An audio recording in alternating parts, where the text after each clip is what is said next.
1335ခုတကူလာစုပ်3ရက်တောက်ကြနေ့1983ခုဧပြီလ20ရက်တောင်မြို့မဟာခန္ဓာကိုကျောင်းတိုက်ဆရာတော်ဘုရားကြီးဟောကြားတော်မူသော12ရက်နေ့မြောက်ပဋ္ဌာန်းတရားတော်ဒီကတည်င်းစာထဲမှာပါတဲ့အကြောင်းအရာကိုဖတ်ပြလို့ဒီနေ့ဣန္ဒြိယပစ္စည်းနဲ့ဆက်ပြီးတော့ဒါလေးကိုပြန်ပြီးပြောရအောင်မယ်ရှေ့ကိုမတိုးနိုင်သေးဘူးတည်င်းစာထဲမှာနိုင်ငံခြားလူအိုများရဲ့အသင်းဥက္ကဋ္ဌပညာရှိကြီးတစ်ယောက်ကအသက်ရှည်ဖို့အကြောင်းများကိုသူကထည့်ပြောထားတယ်အသက်ကြီးသူများသည်မိမိဘဝနဲ့လိုက်လျောညီစွာတတိနှင့်စားတော့ခြင်းကိုယ်လက်လှုပ်ရှားခြင်းကိုယ်ကာယအခြေအနေအရအလုတ်လုတ်ခြင်းအလတ်ချိန်ကိုကောင်းစွာစီစဉ်ခြင်းနှင့်မိသားတစုသင်မြတ်ခြင်းတို့ကိုပြုလို့ရမည်ဟုပြောပါတယ်တဲ့သူနည်းသူဟန်နဲ့မှန်တယ်ဘုန်းကြီးတို့ကအဲ့ဒီတက်သေးကြတယ်ဒုက္ခများများမှာတော့ပညာရှိပါပဲသူတို့နိုင်ငံမှာထိတ်တန့်တယ်ဒါကြောင့်လဲဥက္ကဋ္ဌကြီးလည်းဖြစ်နေပါတယ်ဒါမဲ့တိတိကျကျတိတိကျကျ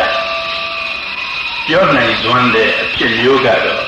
ဘုန်းကြီးတို့တရားကလွဲပြီးတော့မရပါဘူးဒါကြောင့်ဒီသတင်းစာဖတ်ပြပြီးရင်ပဲဘုန်းကြီးတို့တရားတော်ကသိပြီးတော့တိကျပြတ်သားပါတယ်ဒီအသက်ရှိဖို့ကိစ္စမှာသိတိကျပြတ်သားပါတယ်လို့ဘုန်းကြီးကပြောတယ်ပြောပြီးတော့ကတိကျပြတ်သားပုံကိုခဏတော့ဟောမယ်ထပ်ပြီးတော့ကံစိတ်ဥဒုအာဟာရကြောင့်ဒီခန္ဓာကိုယ်ကြီးဖြစ်နေပုံကိုထပ်ပြီးတော့ဟောပါမယ်ဒီနေ့ကပြောခဲ့တယ်မဟုတ်လားကမ္မပစ္စည်းတုံးကကံရဲ့အစွမ်းတတ္တိဟာအင်မတန်ထက်တဲ့အကြောင်းဘဝတစ်ခုမှာရုပ်တဲ့နာမ်တဲ့ခန္ဓာတဲ့ကိုဖြစ်စေစွမ်းနိုင်လောက်အောင်တတ္တိရှိတဲ့အကြောင်းကိုပြောခဲ့တယ်နော်အဲ့ဒီပထမဆုံးလူကိုပြောကြဆိုရဲ့အမိဝမ်းမှာစိတ်ဝိညာဉ်ဒါပဋိသန္ဓေစိတ်ဝိညာဉ်တည်တယ်ပဋိသန္ဓေစိတ်ဝိညာဉ်တည်ပြီးနှင့်တပြိုင်နက်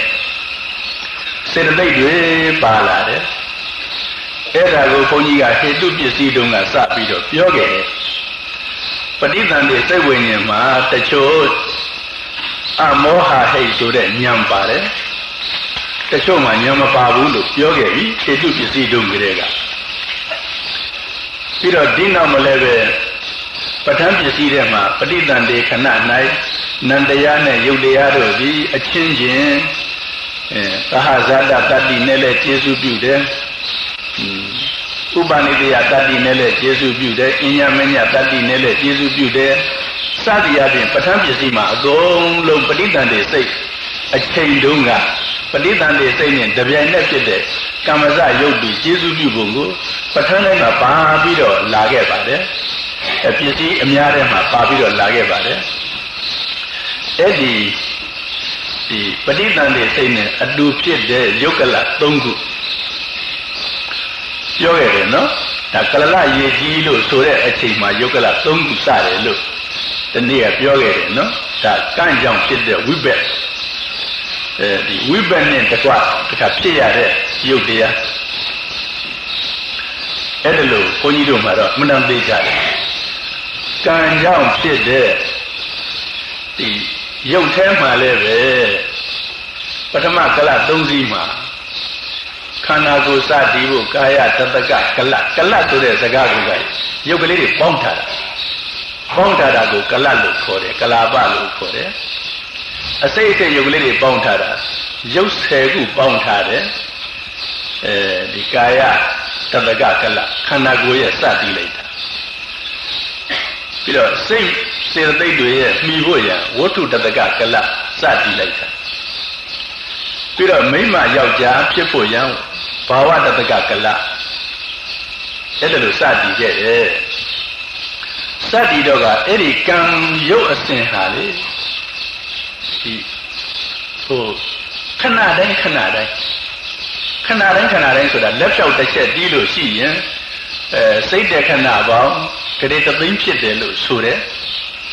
အဲ့ဒီဂရေတသိန်းလောက်ဖြစ်တိုင်းမှာကံကြောင့်ဖြစ်တဲ့ရုပ်တွေကထပ်ဖြစ်နေတယ်ဘုန်းကြီးတို့ခန္ဓာကိုယ်လေးတဲ့ကံကြောင့်ဖြစ်တဲ့ရုပ်တွေထပ်ပြီးတော့ဖြစ်နေလိုက်တာခန္ဓာကိုယ်ထဲမှာအဲ့တော့ခန္ဓာကိုယ်ထဲမှာရုပ်ခန္ဓာလေးရတယ်ဒီကံနဲ့ဆိုင်ရာပဲကြီးလာမှာပေါ့ကြီးလာတယ်အဲ့တော့ဒီကံကြောင့်ဖြစ်တဲ့ရုပ်တွေကိုဘုန်းကြီးကထပ်ပြီးတော့ဒီသူကံအတွက်တက်ကြီးရုပ်အစဉ်တစ်ခုပြောမယ်နော်ဒီရုပ်ခန္ဓာအစဉ်ဟာအဟောင်းက18ချက်လောက်စိတ်တက္ကနာ18ချက်လောက်ကြာရင်ချုပ်အသစ်ထပ်ဖြစ်အဟောင်းချုပ်အသစ်ဖြစ်အဟောင်းချုပ်အသစ်ဖြစ်ဒါဖြင့်ကိုကံ့ကြောင့်ဖြစ်တဲ့ရုပ်ဟာဘယ်ကြီးလာနိုင်ပါမတုံးလို့ဆိုတော့မဟုတ်ဘူးရှင်းပိုင်းမှာအဖြစ်ကများနေတယ်ဆိုပါတော့ပေါ့အဟောင်းချုပ်အသစ်ဖြစ်နောက်တကဖြစ်ပြန်တော့အဖြစ်က2မျိုးလွတ်လာပြန်တယ်နောက်တကဖြစ်ပြန်တော့3မျိုး4မျိုး5မျိုး6မျိုးဒါကြောင့်ကံ့ကြောင့်ဖြစ်တဲ့ရုပ်အစဉ်ကြီးထွားလို့ကလေးလေးဟာအမိဝမ်းနဲ့မှာပေါ့လေတဖြည်းဖြည်းကြီးပြီးတော့လာခဲ့ရတယ်အဲ့ဒီကံကြောင့်ဖြစ်တဲ့ရုပ်အစဉ်ကိုဘုန်းကြီးတို့စာကကမ္မဇရုပ်လို့ဆိုတယ်ဒီလိုခေါ်မယ်နော်အဲ့ဒီကမ္မဇရုပ်အစဉ်ဟာရှင်းကံအစွမ်းရှိသလောက်ပြီးနေတာပဲယခုဘုန်းကြီးရဲ့ကိုယ်ထဲမှာအဲ့ဒီကံကြောင့်ဖြစ်တဲ့ရုပ်တွေအဆက်ဖြစ်နေတာပဲမနေ့တုန်းကပြောတဲ့သက္ကုပ္ပတာရဟာကံကြောင့်ဖြစ်တာဒါကြောင့်တချို့သက္ကုပ္ပတာရကောင်းတယ်တချို့မကောင်းဘူးသောတိန္ဒရေလို့ဆိုတဲ့သက္ကုန္ဒရေလို့ဆိုတဲ့သက္ကုပ္ပတာရလို့ပဲသောတိန္ဒရေလို့ဆိုတဲ့သောတာပတာရလည်းကံကြောင့်ဖြစ်တာဒါကြောင့်တချို့ကောင်းတယ်တချို့မကောင်းဘူးတချို့ကြတော့ကံမကောင်းတော့လေသက္ကုန္ဒရေကိုမပါလာဘူးဒီသောတိန္ဒရေကိုမပါလာဘူးဂာနိန္ဒရေကိုမပါလာဘူးဒါတွေကတော့အမှန်တန်ကံဆိုးတဲ့လူအညံ့စားကလေးတွေမှာဒီလိုဖြစ်နေတယ်တလို့တော့နာ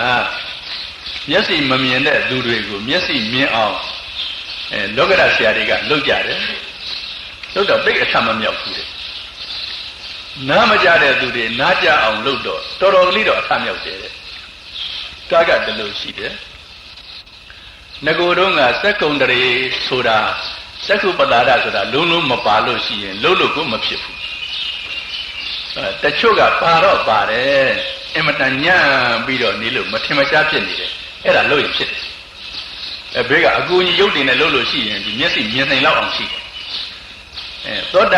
တိန္ဒရေလည်းဒီလိုပဲငကိုလုံးကိုကကန့်ကြောင့်မပါလာဘူးဆိုရင်လို့မဖြစ်ဘူးနည်းနည်းပါတော့ပါတယ်ဆိုရင်လို့ဖြစ်တယ်ဒါကြောင့်သူတို့ကတော့မျက်စိမမြင်တဲ့သူတွေမျက်စိမြင်အောင်လုပ်တဲ့ဥစ္စာသိအထမမြောက်ဘူးဒါလားပဲပြောနိုင်တယ်ဘုန်းကြီးတို့ကလုံးအထမမြောက်တာလည်းရှိရမယ်နည်းနည်းပါအထမြောက်တာလည်းရှိရမယ်ဟိုကံနဲ့ဆိုင်နေတဲ့ရုပ်မို့လို့နားကြတော့အထမြောက်တာတော်တော်များတယ်တဲ့ဒါလည်းဒီကံနဲ့ဆိုင်တဲ့သောတာပတ္တရရုပ်မို့လို့အဲ့ဒါလို့နဲ့ဒီကမ္မစရုပ်အစဉ်ဟာရှိကံရှိသလောက်ပေါ့လေဒီခန္ဓာကိုယ်ထဲမှာအချိန်ရှိသေးဖြစ်နေတယ်မွေးလာတော့လည်းဖြစ်နေတာပဲဒီကံကြောင့်ဖြစ်တဲ့ရုပ်တွေကသက္ခုတို့သောတာတို့ဂာနတို့ဇီဝတို့ကံကြောင့်ဖြစ်တဲ့ရုပ်တွေအဲ့ဒါဖြစ်နေတာပဲဖြစ်နေတာဟာဘယ်လောက်ထိအောင်ဖြစ်တဲ့တုံးလို့ဆိုရင်တဘဝအဆုံးသတ်ခံဤစိတ်တက္ကနာ18ချက်ခန့်အထိဒီကံကြောင့်ဖြစ်တဲ့ရုပ်အစဉ်တွေဖြစ်နေတယ်ရုပ်အစဉ်ဆိုတာနည်းနည်းမဟုတ်ဘူးနော်ခန္ဓာကိုယ်တစ်ခုလုံးမှာအများကြီးအပြည့်ဖြစ်နေတာဒီတော့ကဒီကမ္မစရုပ်အစဉ်ပြတ်ရင်သေးတယ်ဘယ်နည်းနဲ့မှဆက်လို့မရဘူးပြီးတော့သူတို့ကအသက်ရှည်အောင်လို့ဆိုတော့ဒီကမ္မစရုပ်ကိုမတတ်နိုင်ပါဘူးနားမလည်ပါဘူးဘုန်းကြီးတို့ကဒီကံကြောင့်ဖြစ်တဲ့ရုပ်ဟာကြာရှည်တည်ဖို့ရန်ကျိုးစားရင်ရတယ် လူတိုင်းရခြင်းမှတော့ရမယ်ကျိုးစားရင်ရတယ်ဘာဖြစ်လို့လဲကံက2မျိုးရှိတယ်လေဒီပဋိသန္ဓေကိုဖြစ်စေနိုင်တဲ့ကံက1မျိုးယခုပဋိသန္ဓေနေပြီးတဲ့နောက်မှာပဝတ္တိလို့ခေါ်တယ်အဲ့ဒီပဝတ္တိအကျိုးကိုပေးနိုင်တဲ့ကံက1မျိုးအဲ့ဒီပဝတ္တိအကျိုးကိုပေးနိုင်တဲ့ကံကိုဒီကထပ်ပြီးတော့ကူလို့ရတယ်ထပ်ပြီးတော့နောက်တာကံသစ်တွေပြုလို့ရှိရင်ရတယ်ဒီ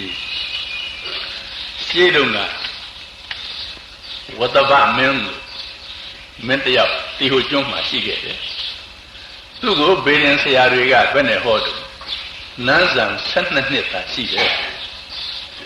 ဟိုဘက်သိမဲ့ပေါ့လေဒါဘေရင်ဆရာတွေကကံရဲ့အခြေအနေကိုကြည့်ပြီးတော့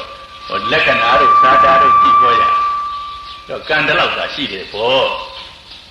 အဲ့တော့ရှင်မင်းကကောင်းပြီဒါနေပြီစီဆိုပြီးတော့ယဟန်တော်များကိုလျှောက်ပါတယ်တီဟိုကျွန်းကသာသနာထွန်းကားတော့ကိုယဟန်တော်များလျှောက်လို့ယဟန်တော်များကဆေးရဟောင်းတွေပြင်ဒါဒီအဟောင်းကိုပြင်တဲ့ကံတွေကဒီမှာအကျိုးရဖို့ရကြီးရွယ်ပြီးတော့ဆေးရဟောင်းများကိုပြင်တာပေါ့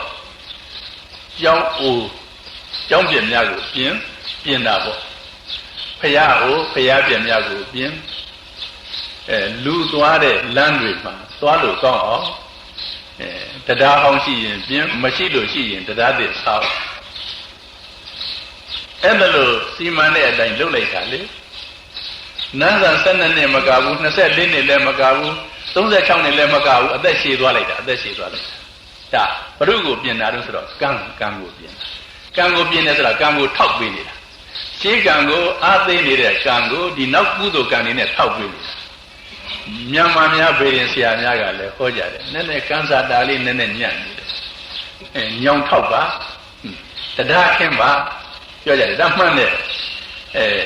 တောက်ရည်အိုးစင်းတို့ဘာတို့တဲပါဒါမှန်တယ်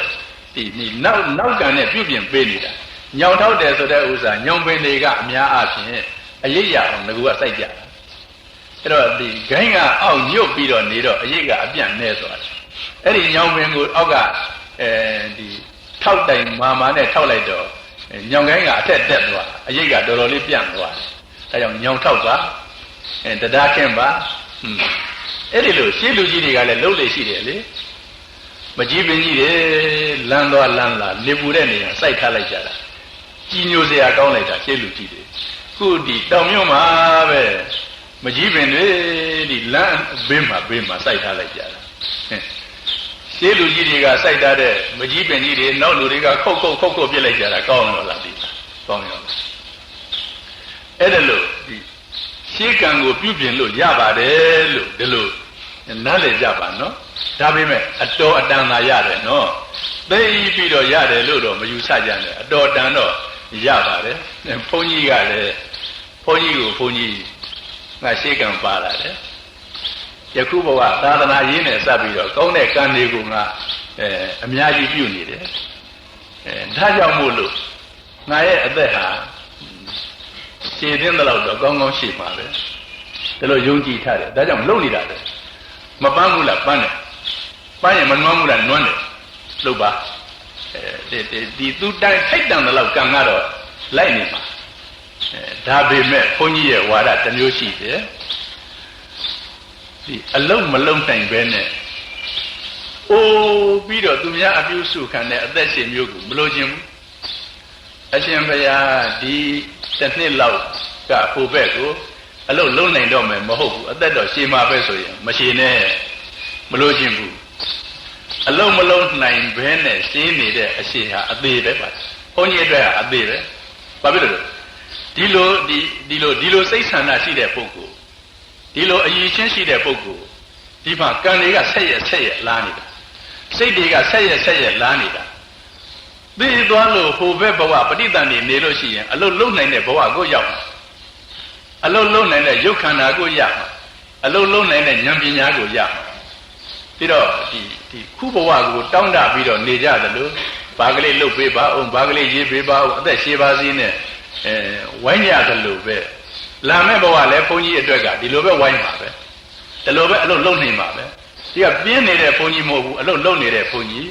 အဲ့တော့ဒီစိတ်ဓာတ်ဟာမပြတ်ဘူးကိုပဲဘဝလည်းဒီတိုင်းသွားမှာဒါတော့ဒီအလုပ်မလုပ်နိုင်တော့ဘူးဆိုရင်ဒီခန္ဓာကိုယ်ကြီးရှည်မနေပါနဲ့ဒီအသက်ရှည်ဖို့ကိုဒီကဆုတောင်းတဲ့ဘုန်းကြီးမဟုတ်ပါဘူး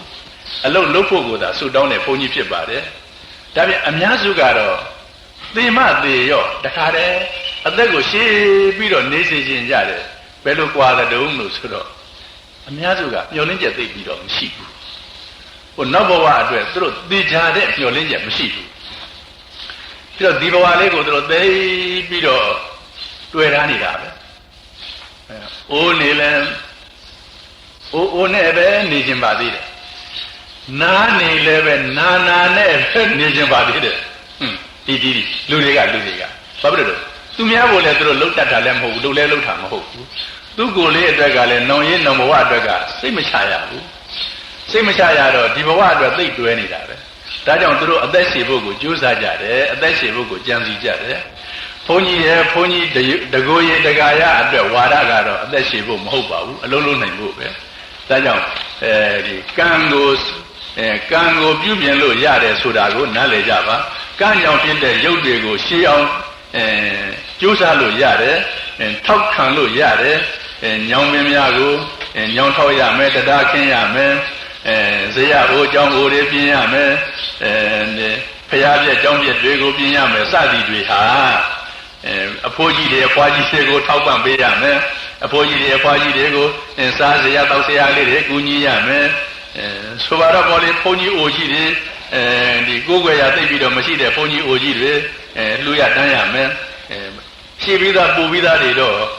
တစ်ခုကနှစ်ခုသုံးခုလေးခုငါးခုထပ်နေကြတော့မကောင်းနေတာကတော့အဲ့ဒီလိုဟာတွေဟာအသက်ရှည်ဖို့အကြောင်းကြီးပါပဲကံ့ကြောင့်ဖြစ်တဲ့ရုပ်အစဉ်ရှည်ဖို့အကြောင်းကြီးဖြစ်ပါတယ်လို့အဲ့ဒါလို့နားလည်ကြပါလေတခါဒီအမိဝမ်းထဲမှာနေတုန်းကလေးကိုကပဋိသန္ဓေစိတ်ဖြစ်ပြီးတဲ့နောက်ကိုဘုန်းကြီးတို့တရားတော်ကအမှန်တန်သိကြတယ်ဘဝင်ဆိုတဲ့စိတ်15ချက်သို့မဟုတ်16ချက်ဖြစ်တယ်အဲ့ဒီပထမဘဝင်စိတ်ဖြစ်ကြတဲ့ကစိတ်ကြောင့်ဖြစ်တဲ့ရုပ်တွေစလာပြီဒီခန္ဓာကိုယ်လေးမကြီးပဲနေပါမလားဆိုရင်ကမ္မဇရုပ်တွေကလည်းထွားပြီးတော့များလာတယ်ခုတခါစိတ်ကြောင့်ဖြစ်တဲ့ရုပ်ကလည်းပဋိသန္ဓေနောက်မှာပထမဘဝင်ကစားပြီးတော့စိတ်ကြောင့်ဖြစ်တဲ့ရုပ်ကတိုးပြန်ပြီစိတ်ဖြစ်တိုင်းဒီရုပ်တွေကတိုးလာအဟောင်းချုပ်အသစ်ဖြစ်ပဲဒါပေမဲ့ဒီစိတ်ကြောင့်ကံကြောင့်ဖြစ်တဲ့ရုပ်ထဲမှာဥဒုပါလာပြန်တော့အဲ့ဒီဥဒုကြောင့်လည်းရုပ်တွေကဖြစ်ပြန်ရောကံကြောင့်ရုပ်ဖြစ်ကံကြောင့်ဖြစ်တဲ့ရုပ်ထဲမှာပါတဲ့ဥဒုကြောင့်ရုပ်ဖြစ်ဒါကိုကမ္မပစ္စယဥဒုစာရုပ်လို့ခေါ်တယ်စိတ်ကြောင့်ရုပ်ဖြစ်စိတ်ကြောင့်ဖြစ်တဲ့ရုပ်ထဲမှာလည်းပဲဥဒုပါလာကြတယ်ဥဒုဆိုတဲ့ဥစ္စာဟိုတက်ကြီးလေးပါတဲ့တေဇောတအဲ့ဒီဥဒုတေဇောတကပါလာတော့သူ့ကြောင့်တခါရုပ်ဖြစ်ပြန်ရောပြီးတော့ကံကြောင့်ဖြစ်တဲ့ရုပ်ကတစ်မျိုးတည်းမကဘူးကံကြောင့်ဖြစ်တဲ့ရုပ်ကံအရင်ခံပြီးတော့ဥဒုကြောင့်ဖြစ်တဲ့ရုပ်တစုံသွားပြန်ရောစိတ်ကြောင့်ဖြစ်တဲ့ရုပ်ကလည်းဒီတရုပ်တည်းတစ်မျိုးတည်းမဟုတ်ဘူးစိတ်ကြောင့်ဖြစ်တဲ့ရုပ်ထဲမှာပါတဲ့ဥဒုကြောင့်ဖြစ်တဲ့ရုပ်ဟောတစုံသွားပြန်ဒီမှာကိုယ်လေးမကြည့်ပဲနေပါမလားကိုယ်လေးကကြီးစရာရုပ်တွေတိုးလာတာပဲစိတ်ကတော့တစိတ်แท้ပါတန်းဖြစ်နေတာတစိတ်แท้တန်းဖြစ်နေတာမတိုးပါဘူးဟိုအပြောင်းအလဲသာရှိတယ်မတိုးဘူးရုပ်တွေကတော့တိုးပြီးတော့လာတာပဲတခါဒီဥဒုဆိုတဲ့ဥဒုသက်ကြောင့်ရုပ်ဖြစ်သေးတယ်ဒီဆိုကြောင့်အဲ့ဒီဟာကဘယ်တော့မှစဖြစ်တုံဆိုတော့ပဋိသန္ဓေစိတ်ဖြစ်ပြီးသည့်နောက်သူဖြစ်လာတာပဲဥဒုကလည်းဥဒုကြောင့်ဖြစ်တဲ့ဥဒုစရာတေဇောတတ်ကိုခေါ်တယ်နော်ဓာတ်ကြီးလေးပါတဲ့ကအဲ့ဒီတေဇောတတ်ကြောင့်ဖြစ်တဲ့ရုပ်ကပဋိသန္ဓေစိတ်ရဲ့ဥပပြီးတဲ့နောက်ဖြစ်လာတာပဲအဲ့ဒီဥဒုကလည်းဥဒုကြောင့်ဖြစ်သောရုပ်တိုးတယ်အဲ့ဒီရုပ်ထဲမှာပါတဲ့ဥဒုကလည်းတခါဥဒုကြောင့်ဖြစ်သောရုပ်တိုးပြန်ရောဥဒုပစ္စယဥဒုဇာယုတ်လို့ခေါ်တယ်ပြီးတော့ဒီခန္ဓာကိုယ်လေးထဲမှာပေါ့လေပထမတတ္တဟမှာပဲကမ္မဇာယုတ်အစဉ်တွေကြီးနေပြီကံကြောင့်ဖြစ်တဲ့ဥဒုဇရုပ်ထဲမှာပါတဲ့ဥဒုဇရုပ်တွေစိတ်ကြောင့်ဖြစ်တဲ့စေတဇရုပ်တွေအဲ့ဒီရုပ်ထဲပါတဲ့ဥဒုဇရုပ်တွေပထမဥဒုကြောင့်ဖြစ်တဲ့ဥဒုဇရုပ်တွေဥဒုတဲ့ပါတဲ့ဥဒုပစ္စယဥဒုဇရုပ်တွေ တော့ကလေးလေးဟာပေါ့လေဒီကမ္မဇာစိတ်တဇာဥဒုဇာယုတ်တွေပထမတတ္တဟာမှာနဲ့တိုးပြီးတော့ကြီးလာတယ်နော်သေချာလုံးလို့ပါဒီနိုင်ငံသားပညာရှိတွေလက်ခံမမှီတဲ့ဒီအချက်တွေမို့လို့ဘုန်းကြီးကသေချာအောင်ပြောနေတယ်ပြီးတော့ဘုန်းကြီးမှာတော့ဒါကိုလေ့လာနေတာဖြစ်တော့ဒီအတိုင်းခန္ဓာကိုယ်ကိုထိနေတယ်လေထိနေတယ်အလုံးလုံးနိုင်အောင်ဒီအတိုင်းထိနေတယ်နော်ပြီးတခါနှစ်တတ္တဟာလောက်9ရက်2ပတ်လောက်3ပတ်လောက်ကြာတော့ခန္ဓာကိုယ်လေးကနည်းနည်းကလေးဒီနေ့ကပြောခဲ့တယ်မဟုတ်လားဒီအသားတစ်ကလေးဒီဖြစ်လာတယ်အဲ့ဒီတော့ဒီကဖြေးကအမေစားတဲ့အစာကကလေးရဲ့အသားတစ်မှာပြန့်ပြီးတော့ထိလာပြီအဲ့ဒီအာဟာရဇယုတ်ကလေးမှာဖြစ်ပြန်ပြီဒါကြောင့်အမေအစားကောင်းကောင်းစားတတ်ဖို့လိုတယ်လို့ဗမာများပြောသလိုအမေသိအစားဆင်ကျင်ပြီးတော့အာဟာရမဖြစ်တာတွေစားနေလို့မတော်ဘူးဒီနှစ်ယောက်စာအမေစားရတော့မယ်ကိုဝန်ရှိကြတဲ့ကိုကဒီ3ပတ်လောက်ရောက်ရင်ပဲကလေးကဒီအစာကိုပေးနေရပြီကလေးအတွက်ကလေးကြည့်သလိုအစာကလေးတွေပေးနေရပြီအမေကဒါကြောင့်နှစ်ယောက်စာစားရတယ်နှစ်ယောက်စာစားတယ်ဒါမှကလေးအားရှိမယ်အမေအားရှိမယ်ကြံနေလို့ရှိရင်အမေကလည်းအားနေမယ်ကလေးလည်းအားနေမယ်အဲ့ဒါလို့ဒါဒီဘုန်းကြီးတို့တရားတော်ကသိပြီတာပဲမတည့်ဘူးဆိုရင်မတည့်တာကိုမစားနဲ့ပေါ့တဲ့တာစားပေါ့ယခုတော့အားမရှိတဲ့အစာကလေးတွေငချောက်အစီဩဇာကိုကုန်ခန်းနေတဲ့ငချောက်ကိုစားချကြတယ်ဘုန်းကြီးတို့တော့မှာငချောက်စားချကြဘာဖြစ်လို့တော့ဒီတက်ပြင်းစိုးဖတ်ဆိုတော့ကိုဘာယောဂဖြစ်မှာဆိုလို့ဘာလို့ဆိုပြီးတော့အစီဩဇာညံ့ပြီးတော့ကုန်ခန်းနေတဲ့ငချောက်တို့ကိုစားချကြရတယ်ဟင်းသီးတွေပဲလက်ဆက်ကြိုချက်တောက်တာတွေကတော့ကောင်းပါတယ်ဩဇာတွေပါနေပါတယ်ထားခဲ့ကမ္မဇယုတ်အစဉ်စိတ်တဇယုတ်အစဉ်ဥဒုဇယုတ်အစဉ်အာဟာရဇယုတ်အစဉ်ဒီတော့ကတခါစိတ်တဇယုတ်အစဉ်ကိုဒီအကောင်းမကောင်းဒီမွေးလာပြီအကောင်းမကောင်းဓာတ်လိုက်ရတယ်ဒီတော့ဘုန်းကြီးတို့ကစိတ်ကိုပြုပြင်ပေးပါစိတ်ချမ်းသာပါစေကြီးကြီးလင်းလင်းရှင်းရှင်းလင်းလင်း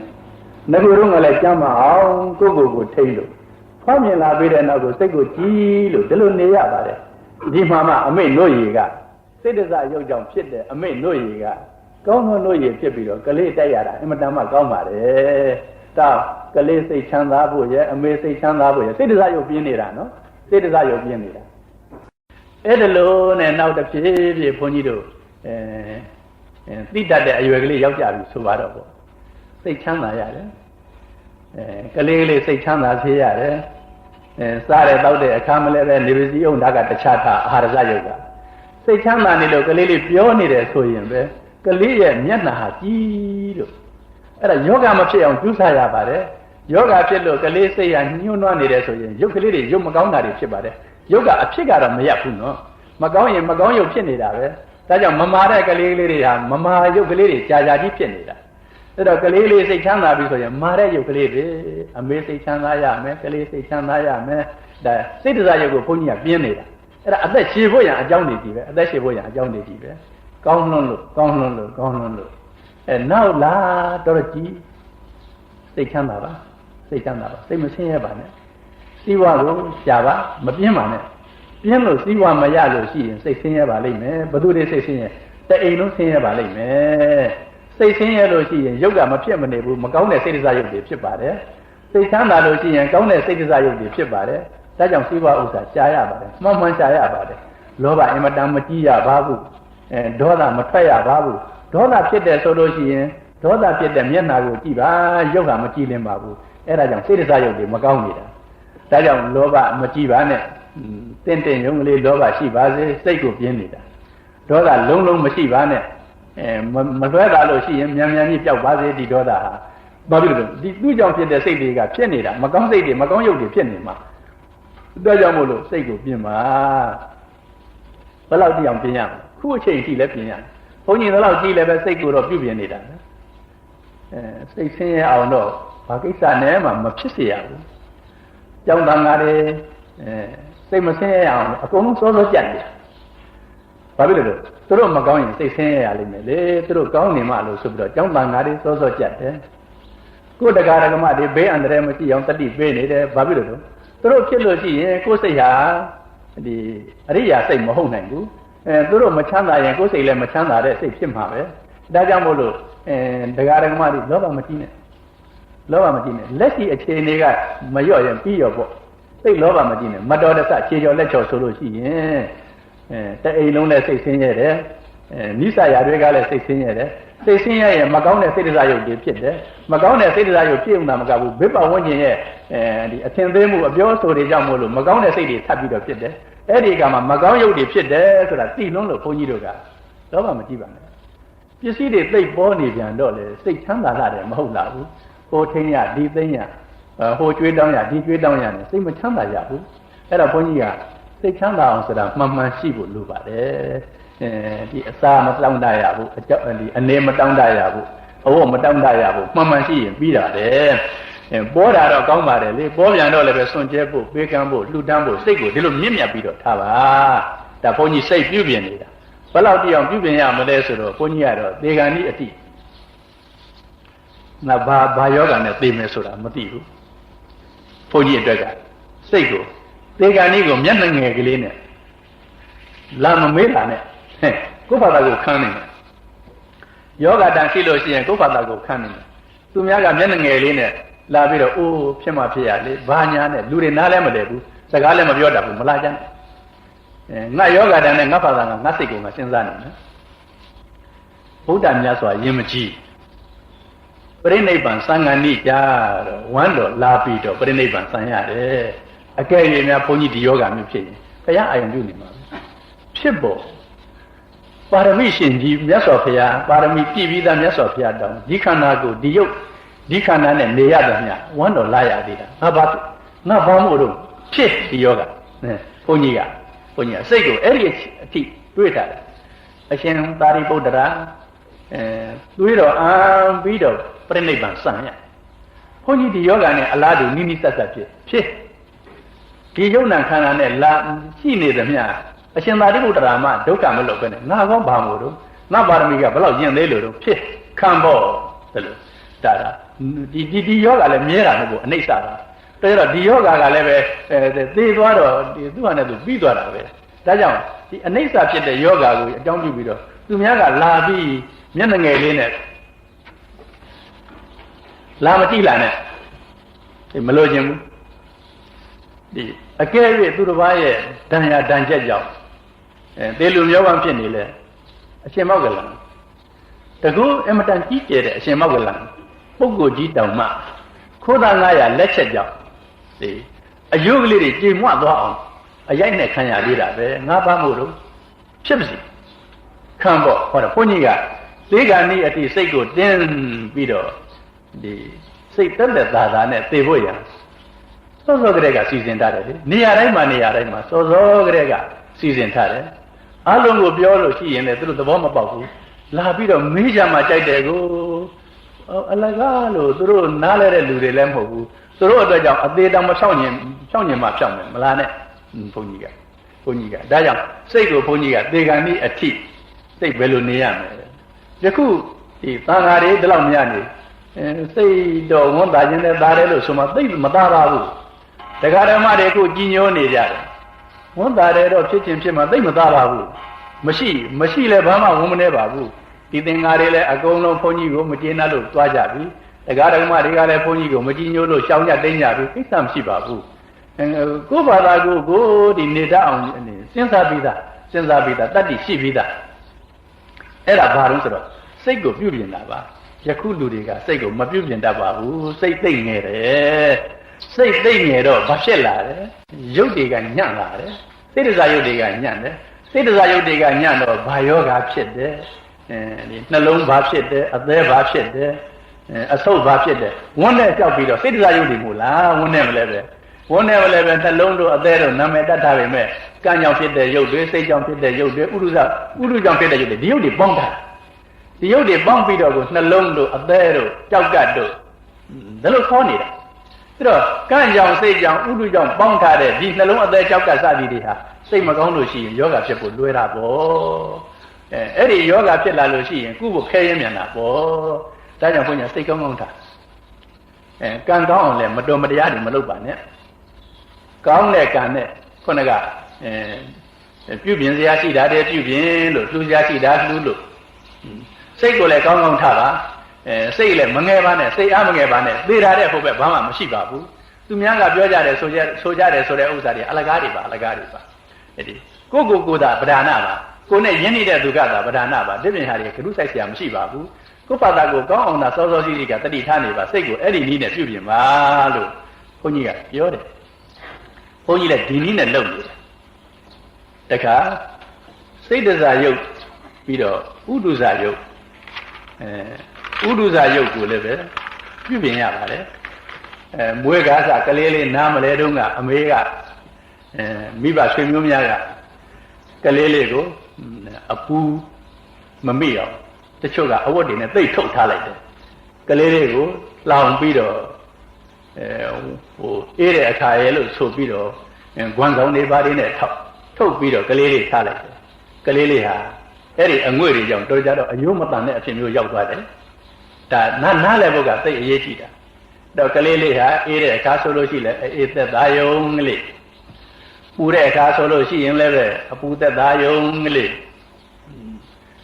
မိနေကနေဘာတွေမှရှိနေတယ်အပူတွေကတိတ်ပြီးတော့မသုံးမဲနဲ့သက်သားယုံကလေးအဲ့ဒါလိုဟာကဥဒုနဲ့ဆိုင်တယ်နော်ယခုခေတ်မှာမြို့ကြီးပြကြီးမှာတော့တော်တော်သက်သာတဲ့နည်းတွေရှိနေပြီလို့ထင်တယ်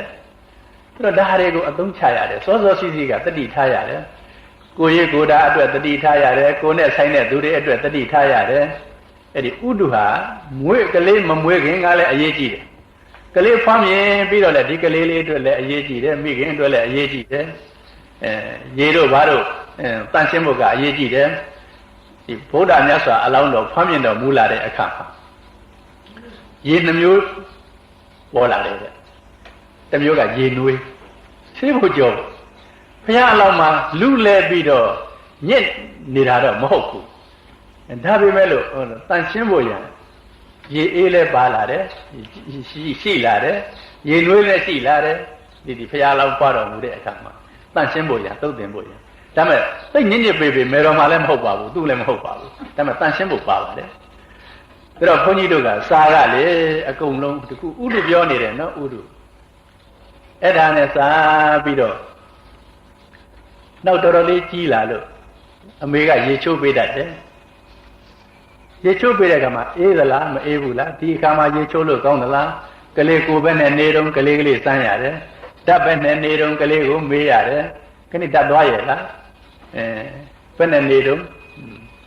ရေချိုးခြင်းသလားမချိုးခြင်းဘူးလားဆောင်းအေးတယ်ဆိုလို့ရှိရင်ရေနွေးကလေးဆက်လို့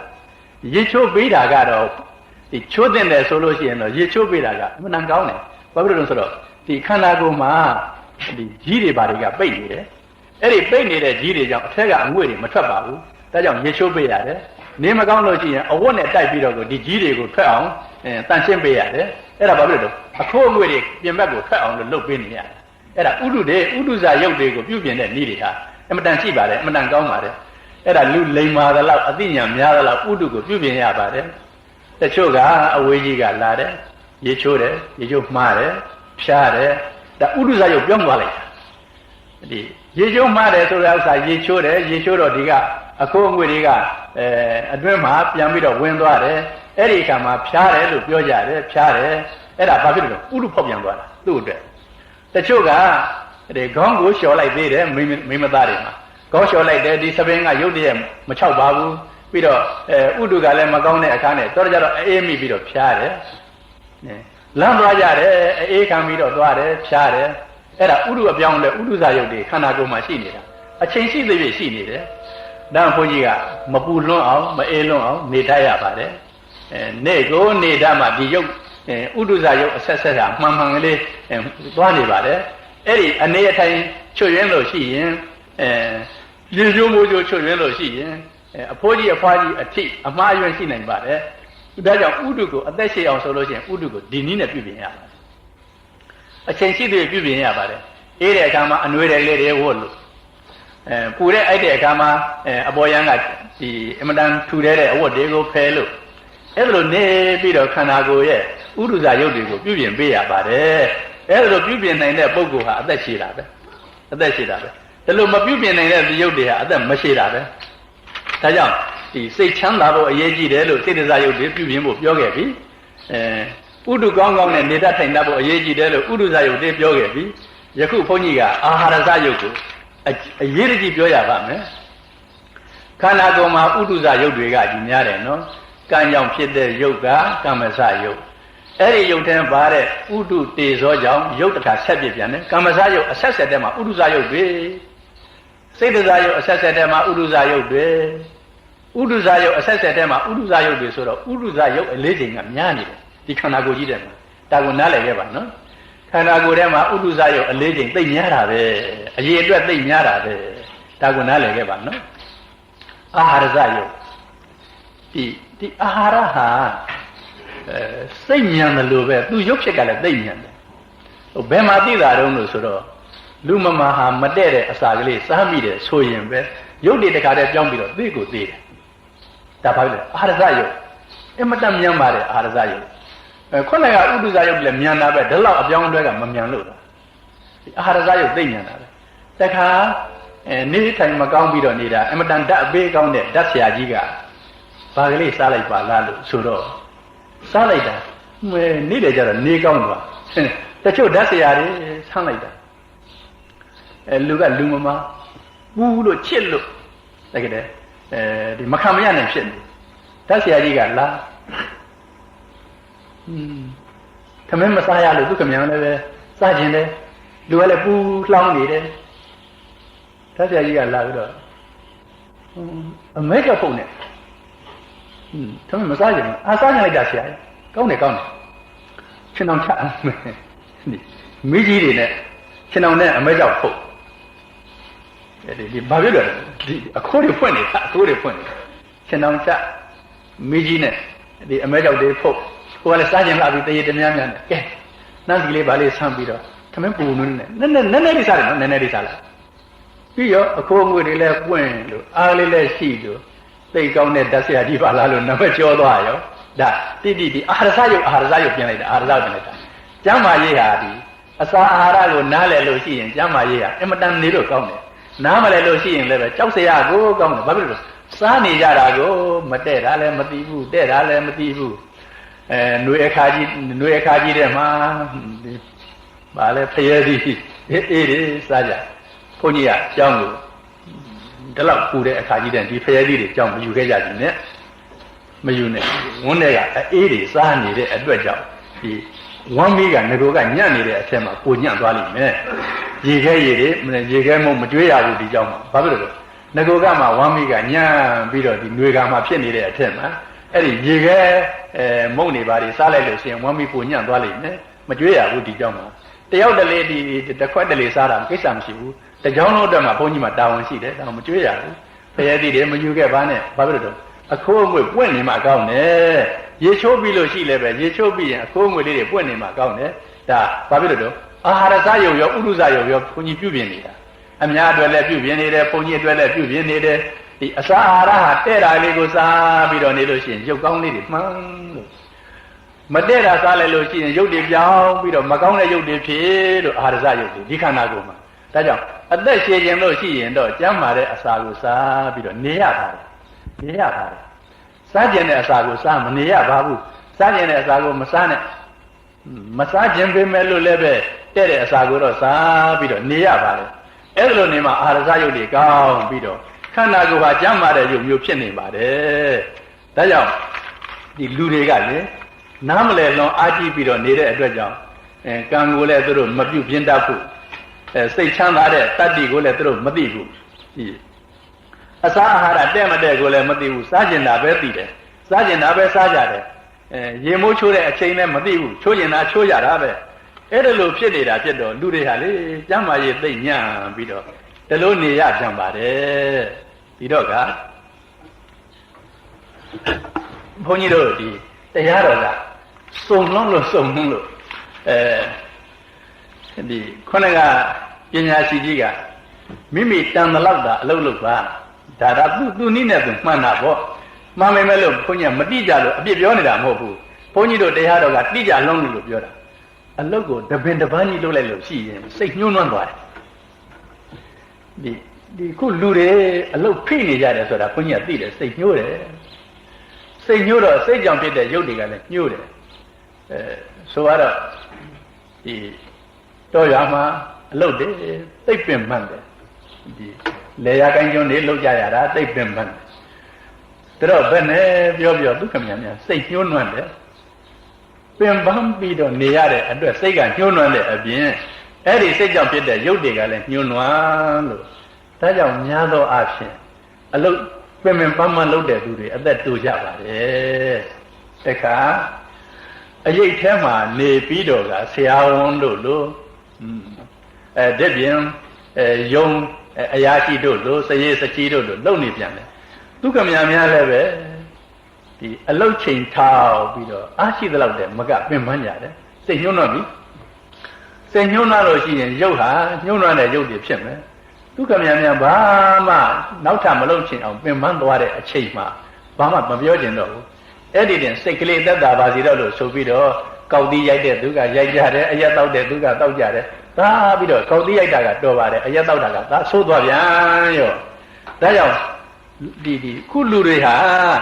ကျမ်းမာရေးချွတ်ယွင်းတယ်ဆိုတဲ့ဥစ္စာချွတ်ယွင်းလောက်တဲ့အခြေအနေကရှိနေလို့မို့ဒီကျမ်းမာရေးချွတ်ယွင်းရတယ်လို့ဘုန်းကြီးက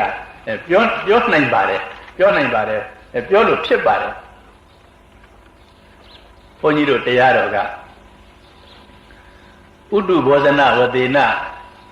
အေးအပူဥဒ္ဓအစာအာဟာရဘောဇင်းတို့နှင့်စသဖြင့်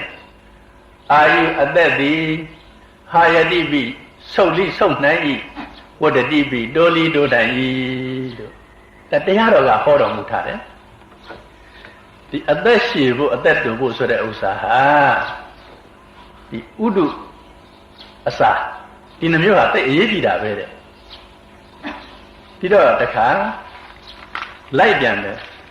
ဒီဥဒ္ဓအစာကဘယ်လိုများဖြစ်လာတော့လို့ဆိုတော့ဒီလိုလေးတဲ့အစာကကိုကောက်ပဲသိနံအသေးအရွက်တွေကအစာတွေပေါ့ဥဒ္ဓဟာခုခွန်ကြီးတို့ခဏခံစားရတဲ့အပူဥဒ္ဓဟာဒီဘယ်နဲ့ပြောညှို့ရှာကြတာပဲရုပ်တွေညှို့ရှာကြတာပဲရုပ်နွမ်းပြီးတော့နေတာပဲဒီဥဒ္ဓကြောင့်ဒါနဲ့တော့အသက်ဟာပေါ့လေနဲ့ရော့သွားတယ်ဆိုတော့အသက်တူဖို့ရန်အကြောင်းကလေးဖြစ်လာဒီဥဒ္ဓနဲ့အာဟာရကိုပြောလို့ရှိပြီးတော့တခါနေပါဦးဒီဥဒ္ဓဒီအာဟာရဒီအစာတွေကယခုလိုအပြောင်းအလဲဖြစ်ရအောင်ဘာကဘယ်လိုအခြေတဲလာပြန်တုံးလို့ဆိုတော့ကောင်းလိုက်တာကောင်းလွန်းလို့တတ္တဝါတွေရဲ့စိတ်ဓာတ်ကညံ့လာတယ်တဲ့ဘာညံ့လာတော့အကုသိုလ်များလာကာမဂုဏ်ခံစားခြင်းတဲ့ရာဂစိတ်ကြီးလာတယ်ဒီခုလက်တွေလှမ်းပြီးတော့ကိုယ့်နောက်ကိုပြန်မှန်းကြည့်လိုက်ပြီးတော့ဒီတယောက်လောဘဒီတွေးခြင်းသားခြင်းမောင်ခြင်းနှမခြင်းတော့အမွေကိစ္စကြလို့ရှိရင်လောဘသိကြီးလာတယ်ပြီးတော့တယောက်ကိုမနာလို့ဆိုတဲ့ဟာရောင်းဘက်ဝယ်ဘက်တွေကြည့်အိတ်တာသိပ်ပေါ်လာတယ်ဒါနဲ့စပ်ပြီးတော့ဟိုရှေးတုန်းကဒီမြို့မှာကြားလိုက်ဘူးတယ်ဒီမြို့မှာဆိုတာဘုန်းကြီးတို့တောင်းငယ်ကလေးနေရမှာပေါ့ညနေကြပြီဆိုအလုတ်လုတ်တဲ့သူချင်းရက်ကန်းပိုင်ရှင်ချင်းစကားဆက်ပြီးပြောကိုရင်ကျုပ်ခုအစဉ်ကလေးကိုကိုယ်နေတော်သဘောကျနေတယ်ကိုရင်တင်းကြည်စမ်းအိတ်တံမဖြစ်တဲ့အပြင်ဖြစ်เสียဘလောက်ကောင်းတာတော့ကိုသူ့အစဉ်ကလေးကိုကိုယ်နေတွေကသဘောကျတယ်ဆိုတော့သူ့မိတ်ဆွေတင်းကြည်စမ်းကိုရင်တော်သဘောကျနေကြတယ်အိတ်တံမစ္စရိယမဖြစ်တဲ့ပြင်မေတ္တာကရုဏာတွေပါလားယခုဒီလိုမဟုတ်ဘူးအစဉ်ကောင်းလေးနည်းနည်းသဘောကျတယ်ဆိုရင်ဝင်လာမကြိုက်ဘူးဒီရက်ကန်းယုံနဲ့ဝင်လာတာမကြိုက်ဘူးပြောဖို့တော့ဝေးလာတာရက်ကန်းယုံနဲ့ဝင်လာတာမကြိုက်ဘူးသူ့အစဉ်ကလေးသဘောကျတယ်ဆိုရင်သူတက်တုံနှင်ပြီးတော့လှုပ်တာပဲဒီဟာကိုအိတ်တံဘယ်လောက်များလာတော့မစ္စရိယဝန်တုံမှုဘယ်လောက်များလာတော့ ဒီလွန်ခဲ့တဲ့အနှစ်50လောက်ကဣဒ္ဓမစ္စရိယနေရာမှာမေတ္တာကရုဏာတွေနဲ့ဆက်ဆံပြီးတော့နေကြတဲ့လူကြီးတွေဟာယခုမေတ္တာကရုဏာတွေနေရာမှာဣဒ္ဓမစ္စရိယတွေဘယ်လောက်ရောက်လာတော့အတူတူပါပဲတောင်မြုပ်ကိုနီးလို့ဘုန်းကြီးကပြောနေတာအိုးမန္တလေးရန်ကုန်အကုန်လုံးဒီလိုကြီးပါပဲဣဒ္ဓမစ္စရိယတွေများလိုက်တာဟိုကိစ္စဒီကိစ္စမှာကိုယ့်ရဲ့သာမနာလို့သူကြီးပွားမှလာမှဆိုတယ်သူရမှကိုဆိုတယ်မစ္စရိယပြီးတော့ရာဂအာကြည့်နေပြီလောဘအာကြည့်နေပြီဒေါသစိတ်တွေလည်းအာကြည့်နေပြီဣဒ္ဓမစ္စရိယတွေကလည်းမေတ္တာကရုဏာနေရာမှာသူတို့နေရာယူကြပြီတတ္တဝါတယောက်တိုင်းမှာဒီလိုဖြစ်နေပြီပြီးတော့ဒီစိတ်တွေကဣတ္တမဟုတ်ဘူးဒီစိတ်တွေအပူတတ်တယ်ရုပ်ကိုညှိုးနှွမ်းစေတယ်ဒီစိတ်တတ်တယ်မတိမတာရုပ်ကိုသူတို့နှိမ့်ဆက်ပေးနေတယ်မတိမတာရုပ်ကိုနှိမ့်ဆက်ပေးရုံမကဘူးသူတို့ရဲ့အပူအရှိန်ကလေးတွေပတ်ဝန်းကျင်မှာထွက်တယ်အပူရှိန်တွေထွက်တော့ဘာဖြစ်ကုန်တယ်လဲလို့ဆိုတော့ဒီတစ်ပင်တွေမှာလည်းပဲဒီအပူအရှိန်တက်ကလေးတွေခံရတယ်ပြီးတော့ဒီဥဒုကလည်းပဲဒီအပူအရှိန်တက်နဲ့တွဲပြီးတော့နေပြီအဲ့ဒီအပူအရှိန်တက်နဲ့တွဲနေတဲ့ဥဒုနဲ့အကြောင်းပြုပြီးတော့မိုးတွေမမှန်တော့ဘူးမိုးတွေကမမှန်ဆိုတဲ့ဥစ္စာမရွာသင့်တဲ့အချိန်မှာမိုးတွေရွာတယ်ရွာသင့်တဲ့အချိန်မှာမိုးတွေမရွာဘူးအဲ့ဒီတစ်ပင်တွေညံ့ကုန်ပြီတစ်ပင်တွေပျက်စီးကုန်ပြီအဲ့ဒီတစ်ပင်တွေကသီးတဲ့အသီးတွေမှာအစီဩဇာညံ့လာပြီအဲ့ဒီတစ်ရွက်တွေမှာအရွက်စားရတဲ့တစ်ပင်တွေမှာအရွက်ထဲအစီဩဇာညံ့လာပြီအဲ့ဒီမမှန်တဲ့မိုးကိုအကြောင်းပြုပြီးတော့ပေါက်ရတဲ့စဘာဆံရည်တွေမှာအစီဩဇာညံ့လာပြီရှေးတုန်းကအစီဩဇာမျိုးမဟုတ်တော့ဘူးဒီတော့ကဒီဥဒုပြက်လို့ဒီအစားအသောက်တွေမှာအစီဩဇာညံ့ရတယ်မိုးလေဝသမမှန်ပဲဖြစ်ရတယ်ယခုမိုးလေဝသဟာမမှန်ပြီးရင်မမှန်ရင်ဖြစ်နေပါပြီမမှန်ပြီးရင်မမှန်ရင်ဖြစ်ရုံနဲ့ကိစ္စပြီးမှာမဟုတ်ဘူးတစ်ပင်ဝပင်တွေမှာအကုန်လုံးအစီဩဇာတွေညံ့လာပါပြီအသီးတွေမှာအစီဩဇာတွေညံ့လာပါပြီအသီးတွေမှာအစီဩဇာတွေညံ့ပြီးတော့အဲ့ဒီညံ့တဲ့အစီဩဇာကိုစားတော့ပြီးတော့နေကြရတဲ့လူတွေမှာအာဟာရစားရုပ်တွေညံ့ပါတယ်ဒါကြောင့်မို့လို့အသက်တို့ကိုတို့မှာအများစုကအသက်တို့ကိုတို့မှာအ ਨੇ စုကဒီလိုလေအစီဩဇာညံ့တဲ့အစာတွေများနေပြီမဲ့သူကအစီဩဇာဖြည့်ပြီးတော့ဆေးကောင်းဝါကောင်းလေးများပြီးရတယ်ဆေးကောင်းဝါကောင်းလေးပြီးရပြီမဲ့သိတော့စိတ်မချနဲ့ဆရာဝန်ပါမောက်ပါရဂူကြီးတွေကိုကွယ်လွန်တယ်ဆိုတဲ့ဥစ္စာဟာတချို့အသက်တန်းသိမ့်မကြီးလာဘူးပြီးတော့သူတို့လည်းပဲအစာကောင်းအသောက်ကောင်းဆေးကောင်းစားနေပါတယ်စားနေပြီမဲ့လို့အတွင်းကယောဂါကဖြစ်လာပြီလေသူတို့စိတ်ကိုဘယ်နဲ့မှမတတ်နိုင်ဘူးစိတ်ကိုသူတို့ချမ်းသာအောင်ပြင်းပြင်းမှပြင်နိုင်မယ်အဲ့တော့စိတ်တစားရုပ်တွေမကောင်းဘူးဒီဥဒုတွေလည်းသူတို့ဓာန်ကိုခံရတဲ့ဥဒုစားရုပ်တွေမကောင်းဘူးကံကလည်းကောင်းခြင်းမှကောင်းမယ်ကံမစားရုပ်တွေကမကောင်းဘူးဆိုတော့ပါမောက္ခတွေရောပါရဂူတွေရောဘာတွေရောအချိန်မကျဘဲနဲ့သိကြရပါတယ်ဘုန်းကြီးတို့ကသိလွန်းလို့ဒီတော့ဒီခုလူတွေဟာအသက်တစ်ဖြည်းဖြည်းအများစုကအမတန်ဆေးကောင်းဝါကောင်းနဲ့တူးတလီခြံပြီးတော့တရားတယောက်ခြံပြီးတော့အများစုကအစာအာဟာရထဲမှာအစီဩဇာနည်းတဲ့အစာအာဟာရတွေကိုစားနေရပါပြီစိတ်တွေလည်းပဲအေးအေးမြမြမရှိကြပါဘူးဥရုကလည်းပဲတစ်မျိုးပြီးတစ်မျိုးပြက်ပါတယ်ဒါတော့ရှေးကံကိုလည်းပဲသူတို့ကအကုသိုလ်တွေများနေတော့ကိုရှေးကံကိုလည်းမပေးတတ်ကြပါဘူးအများစုကအဲ့ဒါကြောင့်မို့လို့ခုနောက်ပိုင်းမှာယောဂတွေများပါတယ်သိများပါတယ်အသေးအပြောက်လည်းများပါတယ်ဆေးတွေလည်းအမတန်ကျိုးစားကြပါတယ်ကောင်းလည်းကောင်းပါတယ်ဆရာတွေလည်းအမတန်စွမ်းပါတယ်တော်လည်းတော်ပါတယ်အဲ့ဒီလိုဆရာတွေတော်ရဲ့ထက်ကဆေးတွေကောင်းရဲ့ထဲကအစာအာဟာရတွေကိုဒီဩဇာရှိတဲ့အစာတွေစားရဲ့ထဲကယောဂတွေများနေကြပါတယ်သိလည်းသိကြပါတယ်အဲ့ဒါကြောင့်ဘုန်းကြီးတို့မှာအင်မတန်သိချာတဲ့တရားတွေကိုရှိနေတာဖြစ်တော့ဘုန်းကြီးအတွက်ကတော့ပြုပြင်မယ်လေပြုပြင်မယ်ဒါပေမဲ့လို့ကံမကောင်းအကြောင်းမသိလို့ပြုပြင်လို့မရဘူးဆိုရင်မြန်သေးပါအလုံးမလုံးဖဲနဲ့တော့ဒီခန္ဓာကိုယ်ကြီးကိုသူများအပြုစုခံပြီးတော့အသက်မရှိခြင်းပါဘူးအလုတ်လုတ်ပြီးမှအသက်ရှိခြင်းပါတယ်ဒါနဲ့စပ်ပြီးတော့သေတာကိုဘုန်းကြီးပြော ဘုန်းကြီးတို့ကအကုန်လုံးသိကြလို့မေးပါလို့ဘုန်းကြီးကပြောနေရတယ်မေးပါဘုန်းကြီးကိုမေးရင်ဘုန်းကြီးဟောစရာတွေများလာပါမယ်မမေးလို့ရှိရင်တော့တတိယတာကိုသာဟောရပါတယ်လို့ပြောနေတယ်ဒီရေတုံကရှင်ဘရင်တယောက်ဟိုဘရင်ကံပေါ့လေဗိတ်သိက်သုံးခံရတဲ့ရှင်ဘရင်တော့မဟုတ်ဘူးပါယာတိဆိုတဲ့ဘရင်ကံကသူ့အတွက်ကတခန်းတနာဟောဖို့ရန်တော့ရှိတယ်ရှိပေမဲ့ဘုန်းကြီးကလူရင်းပြအောင်မယ်လူတွေဟာအသက်ထွက်မသွားဘူးနောက်ဘဝအသက်မပြောင်းဘူးဒါကြောင့်နောက်ဘဝဆိုတာမရှိဘူးဒီဘဝပြီးတာပဲသူကဒီလိုယူနေတယ်သူကတော့ဒီတတ္တဝါတွေရဲ့ခန္ဓာကိုယ်ထဲမှာအသက်ရှိတယ်လို့သူကဒီလိုမြင်နေတာအသက်ကိုအကောင်အထည်ရှိတယ်ဒီလိုမြင်နေတာဒီလိုမြင်နေတော့ကဒီအသက်ဟာနောက်ဘဝအတွက်ထွက်မသွားဘူးထွက်မသွားလို့ချင်းနောက်ဘဝမဆက်ဘူးသူကဒီလိုယူတယ်ယူပြီးတော့ကိုအရှင်ကုမာရကတ္တပနဲ့တွေ့တဲ့အခါမှာတရားတော်ကတော့နောက်ဘဝမရှိဘူးလို့ယူဆထားတာပဲဘာဖြစ်လို့တနေ့တော့ကဒီတတ်ခွင့်တတ်မိတ်ပေးလို့တဲ့ခိုးသူရောက်လာတယ်ရောက်လာတော့မွန်းတို့သူ့ကိုဒီတိုင်းမတတ်ကြနဲ့ဟဲ့ဟိုအောက်ကမီးကောင်းကောင်းနဲ့မီးထိုးပြီးတော့ဒီလူတကူကောင်းကောင်းဆက်နဲ့အိုးကြီးတဲ့ထက်ပြီးတော့အဲ့ဒီမီးပေါ်မီးအိုးပေါ်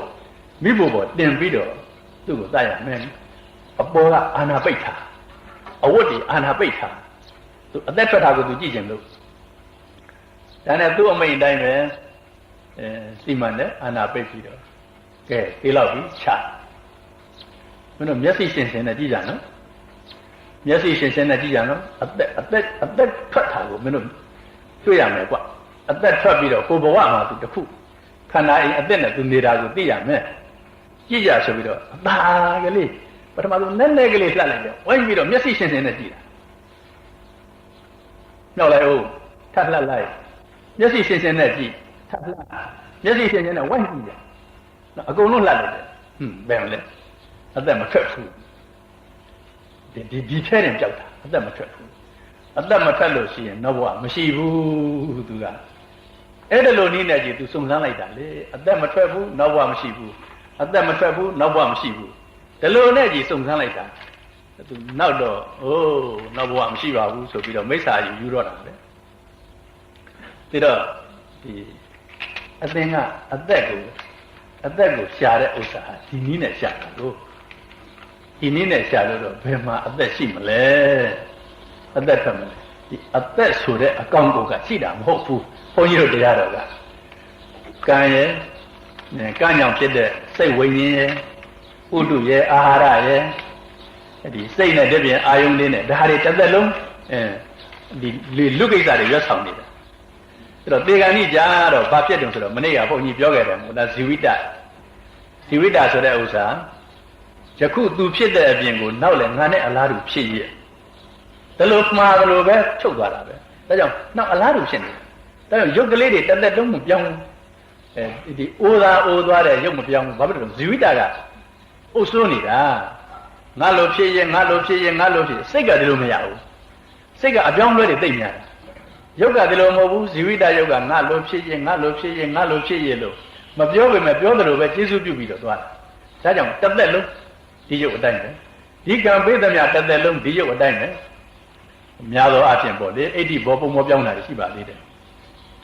တခါကိုယ်ပဲဘဝရောက်လာလို့ပဋိသန္ဓေဝိညာဉ်စပြီးတဲ့နောက်ကမ္မစရုပ်ကပါလာပြီဇီဝိတရုပ်ပါလာပြီဒီထက်မှာငါလိုဖြစ်ဒါလို့သူကလည်းကြတဲ့အုပ်ဆိုးပြီးတော့ဇီဝိတ္တိန္ဒြေကိုအိန္ဒြေကိုသူကခန္ဓာတစ်ခုလုံးအုပ်ဆိုးပြီးတော့သွားလိုက်တာငါလိုဖြစ်နေဒီလိုပဲဖြစ်ရတာတဲ့သူ့ကိုအဲ့ဒီဇီဝိတရုပ်ကိုအာယုအသက်လို့ခေါ်တယ်ရုပ်ပါနာနဲ့မလဲပဲဇီဝိတနံလို့ဆိုတယ်အာယုအသက်လို့ဆိုတယ်မနေ့တုန်းကဘုန်းကြီးပါဏာတိပါဒကံပြုတဲ့အခါမှာဇီဝိတရုပ်အစဉ်ကြာမဖြစ်တော့ဘူးဆိုတဲ့ဥစ္စာပြောတယ်မဟုတ်လားအဲ့ဒါကြောင့်အသက်တတ်တယ်သူ့အသက်တတ်တယ်လို့ပြောနေကြတာအဲ့ဒါအာယုဆိုတဲ့ဥစ္စာဒီဇီဝိတရုပ်ဇီဝိတနံပဲပြီးတော့ခန္ဓာကိုယ်ထဲမှာကံကြောင့်ဖြစ်တဲ့ကိုယ်ငွေလေးတွေရှိတယ်တော်ဆန်းကျင်တာဒီကိုယ်ငွေဟာတိတိကျကျလည်းစမ်းကြည့်ရင်ရတယ်ကိုယ်ငွေလေးတွေဟာဒီပြင်အကြောင်းကြောင့်ဖြစ်တဲ့အငွေ့အပြင်ကံကြောင့်ဖြစ်တဲ့ကိုယ်ငွေရှိတယ်တချို့ကိုယ်ငွေများဒါကတော့ မဆိုင်ဘူးလားဆိုနိုင်ဘူးပေါ့လေဒီစัจ जा မင်းရဲ့မိဖုရားယရနာကိုငွေ့ဒီခုနကမ္မစကိုငွေ့ပဲအေးတဲ့အခါကျလို့ရှင်ဒီကိုငွေ့ကနှွေးလို့ခုလိုနှွေးကမှပူအိုက်တဲ့အခါကျလို့ရှင်ဒီကိုငွေ့ကအေးလို့တဲ့စัจ जा မင်းမိဖုရားမှာကံကြောင့်ဖြစ်တဲ့ကိုငွေ့ဘယ်တော့ကောင်းတာလဲတချို့လူတွေလည်းဒီအတိတ်ပဲရှိတယ်ဒီအတိတ်ပဲမျိုးဆောင်းပါတယ်အေးတဲ့အခါမှာသူကနှွေးလို့နှွေးတဲ့အခါမှာသူကအေးလို့ဒါကံကြောင့်ဖြစ်တဲ့ကိုငွေ့ဥတ္တမလို့ခေါ်တယ်ပြီးတော့ပထမဆုံးစဖြစ်တဲ့ဝိညာဉ်ပဋိသန္ဓေဝိညာဉ်ကတော့ဒီပြစိတ်ဖြစ်ရောမဖြစ်ရင်သူ့ကြည့်ဖြစ်နေတာပဲအိပ်ပျော်နေလည်းပဲပဋိသန္ဓေစိတ်တုံးကဝိညာဉ်မျိုးပဲဖြစ်တယ်ဘဝင်စိတ်လို့ခေါ်တယ်နောက်သေဂာနိကြတော့လည်းပဲဒီဝိညာဉ်ဟာနောက်ဆုံးချုပ်သွားတာပဲဒါကြောင့်သေဆိုတဲ့ဥစ္စာဟာအာယုဥတ္တမသဝိညာဏံယထာကာယံဇဟန္တိမံအကျဉ်းအခါမှာအာယုဆိုတဲ့ဇီဝိတ္တိတရေဥတ္တမဆိုတဲ့ကိုယ်ငွေပဋိသန္ဓေဝိညာဉ်တို့ကပါလာတဲ့ဝိဘက်ဝိညာဉ်အဲ့ဒီသုံးခုကိုဒီခန္ဓာကိုယ်မှာစွန့်ပြီဆိုတာသူတို့ချုပ်သွားပြီအပဝိတောတတာသေတိနိရထံဝကလင်္ကရအဲ့ဒီအခါမှာလုံးလုံးစွန့်ပြစ်အပ်တဲ့အနေမျိုးရောက်ပါပြီတဲ့စွန့်ပြစ်ရမယ်ဘာဖြစ်လို့ဘာသုံးမှမကြတော့ဘာလို့အသုံးမကြလဲထင်းအနှုတ်အဖွဲများအသုံးမကြသလိုပဲတဲ့ထင်းဟာမာတောက်ထင်းဆိုရင်မိဆိုင်ဖို့အသုံးကြသေးတယ်အနှုတ်အဖွဲဆွေးနေတဲ့ထင်းပုတ်ထင်းဆွေးဟာဘာသုံးမှမကြဘူးဒီခန္ဓာကိုယ်ကြီးလည်းပဲအသက်ဝိညာဉ်ကလည်းမရှိတော့ဘူးချုပ်သွားပြီဥတ္တမဆိုတဲ့ကိုယ်ငွေလည်းမရှိတော့ဘူးချုပ်သွားပြီဒါကြောင့်အသေးကောင်းကြီးအေးနေတာကကြည့်တော့ဥတ္တမဆိုတဲ့ကိုယ်ငွေကမရှိတော့သေပြီဆိုရင်အေးတာပဲအများအားဖြင့်အင်မတန်ယောဂတန်ကပြင်းထန်လို့ပူးနေရင်လည်းဒီပြင်နည်းနဲ့သာပူးနေတာအဲ့ဒီလိုဒီယုံနံဇီဝိတကလည်းချုပ်ရောကိုယ်ငွေကလည်းချုပ်ရောအသက်ဝိညာဉ်ကလည်းချုပ်ရောဘာလို့မှဒီခန္ဓာကိုယ်ကြီးအသုံးမကျတော့ပါဘူးထင်းပုတ်ထင်းဆွေးလောက်ပဲဖြစ်နေပါပြီလို့အဲ့ဒါလိုပြောရတယ်ဒါနဲ့ဒါဖြင့်ထင်းပုတ်ထင်းဆွေးဖြစ်နေလို့ရှိရင်ဘုန်းကြီးကမနေ့တနေ့တော့ကချက်ချင်းစွန့်ပြလိုက်ပါတော့လို့ပြောတယ်ပြီးတော့တက္ကတယောက်ကမိဘဆိုတော့သူ့အမွေတွေယူထားပြီးတော့